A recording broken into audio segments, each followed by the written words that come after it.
Les Français sont-ils des fraudeurs? Ont-ils perdu tout sens civique? Qui sont ceux qui coûtent chaque année 3, 10 ou 15 milliards d'euros à l'État?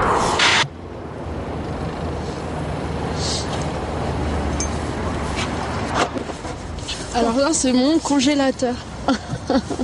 Ça, c'est mes courses que je peux pas monter. Donc j'habite au 8e étage. Donc je les dispose dans la voiture. Pourquoi vous pouvez pas les monter? Parce que j'ai pas d'ascenseur. Nous étions dans le virtuel. Ouais. Nous voici maintenant dans le réel. Parce que tout ce que vous allez voir là est réellement faux. Ah! En 2005, la mort de 2 jeunes avait mis le feu à Clichy-sous-Bois. L'État s'était engagé à réhabiliter la ville. Depuis, les caméras sont parties et avec elles les grandes déclarations d'intention. 6 ans plus tard, le chêne pointu n'a reçu aucune aide. C'est taille réelle. Cette maquette a ceci de particulier qu'elle est à taille réelle. Échelle 1, comme dirait notre architecte d'intérieur préféré. 3,3 milliards d'euros, c'est l'équivalent de 256 000 années de SMIC et le montant avéré des fraudes l'année dernière, essentiellement de la fraude fiscale, les 3/4 de la somme globale. Un propriétaire peu scrupuleux qui n'hésite pas à loger plusieurs ménages dans un même appartement et à encaisser plusieurs loyers. On m'a dit, est-ce que vous trouvez normal qu'il y ait 2 familles dans un appartement? Moi, madame, j'ai 78 ans, j'ai connu la crise du logement. Et moi, je connaissais des gens qui, dans 20 mètres carrés, ils étaient 8 ou 9. Alors, vous m'excuserez, quand il y a 6 personnes dans un 60 mètres carrés, eh ben, il est quand même à son aise.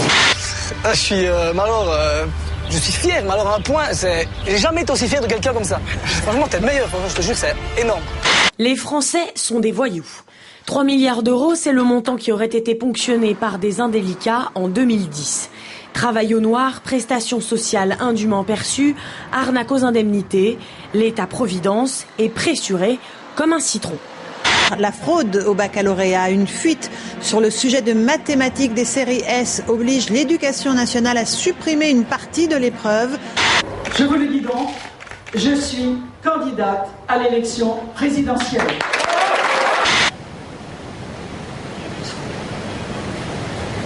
Pour l'école, moi je pense qu'il faut revenir aux fondamentaux, c'est-à-dire qu'il faut apprendre, c'est une chose difficile, et je pense qu'il faudrait revenir à l'uniforme, voyez-vous, à l'école. C'est des choses très simples, mais qui permettraient au moins de se focaliser sur ce qui est important. La foule des grands jours, celle des premières, celle des défilés de mode.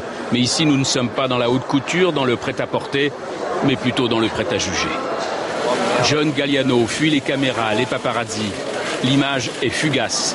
Le coup d'envoi des soldes d'été qui démarre sous la pluie et avec 10 jours d'avance sur l'an dernier. Les commerçants espèrent mieux écouler leur stock. Les clients, eux, se sont rués sur les bonnes affaires. J'ai pris un avion tout spécialement de Hong Kong.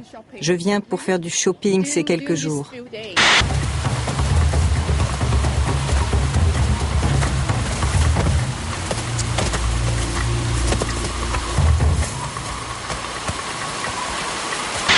Vers la mise en examen de Georges Tron pour agression sexuelle et viol en Réunion, après 48 heures de garde à vue.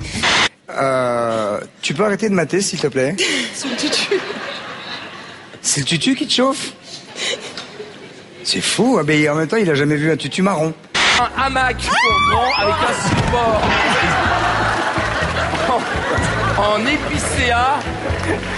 Et puis c'est tout. Et puis c'est tout. Oh, on voit le moteur. Et votre mari à la maison, il se tient à carreau aussi? Je pose la question. C'est une blague. Reprenez un peu de gâteau, Ouais, il s'énerve très rapidement. Mais c'est pas vrai, je me casse moi. Le hold-up de la dernière chance, un Américain souffrant de gros problèmes de santé a décidé de braquer une banque pour se faire emprisonner et profiter ainsi de soins médicaux gratuits. Vous aimeriez l'emmener où, votre mamie? À Liège. Ah, elle connaît pas la Belgique? Encore. Ah bah super. C'est un beau voyage. Ouais. Ah, Liège, c'est super. Pour finir sa vie, c'est sympa. Alors, vous en prie, moi je pensais un peu le soleil. Bonjour les filles. Allez, à tout de suite, À tout de suite sur France 3. Et pour finir, cette croisière spectaculaire au large de la Norvège. Un voyage de 5 jours suivi en direct par des millions de téléspectateurs grâce à des caméras placées sur le bateau.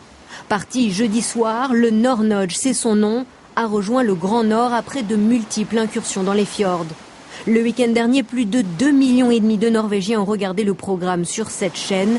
Un succès inattendu pour cette émission, devenue le plus long programme télé au monde.